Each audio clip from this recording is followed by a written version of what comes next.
మనబోని పండుగ ప్రజలందరూ కూడా 78వ స్వాతంత్ర దినోత్సవ శుభాకాంక్షలు. మనకి 16వ సంవత్సరంలో మన దేశంలోకి బ్రిటిష్ వారు అడుగుపెట్టి మన దేశంలో ఉన్న సిరి సంపదలంతా కూడా కొల్లకొట్టి మన రాజుల మధ్య అందరి మధ్య కూడా గొడవలు పెట్టి వాళ్ళు మన భారతదేశాన్ని పాలించి వాళ్ళు ఒక 200 సంవత్సరాలు మన దేశాన్ని పాలించిన తర్వాత మన స్వతంత్ర సమరయోధులు గాంధీజీ, నెహ్రూ, సర్దార్ వల్లభాయ్ పటేల్, ఝాన్సీ లక్ష్మీబాయి, సరోజ్ నాయుడు ఎంతోమంది ఈ స్వాతంత్ర దినోత్సవం కోసం పోరాడి మన దేశాన్ని నుంచి బ్రిటిష్ వాళ్ళందరినీ వెళ్ళగొట్టి 1947 ఆగస్టు 15 మన దేశం నుంచి బ్రిటిష్ వాళ్ళని తరిమికొట్టి మన దేశానికి స్వతంత్రం తెచ్చిపెట్టిన అందరికి కూడా మన దేశం అందరం కూడా ఎప్పటికి కూడా రుణపడి ఉంటాము.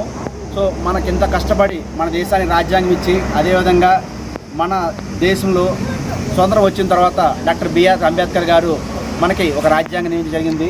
సో మనంగా of the people, by the people, for the people మన దేశం కోసం మనం సొంతంగా ప్రజల కొరకు, ప్రజల చేత, ప్రజల వలన మన రాజ్యాంగం రాసుకొని మనం ఇప్పుడు అందరం కూడా చాలా ఆనందంగా ఉన్నాము. ఇదంతా కూడా మన ఎవరైతే మన స్వతంత్ర పోరాటంలో అంటారో వాళ్ళందరికీ కూడా మన భారతదేశ ప్రజలందరూ కూడా అందరి తరఫున కూడా వాళ్ళందరికీ కూడా ఎప్పుడు మనం రుణపడి ఉంటాము.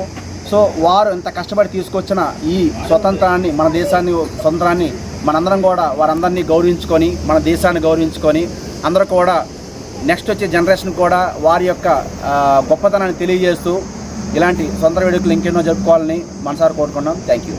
మరిన్ని అప్డేట్స్ కోసం మన HN9 టీవీ ఛానల్ని సబ్స్క్రైబ్ చేసుకోండి.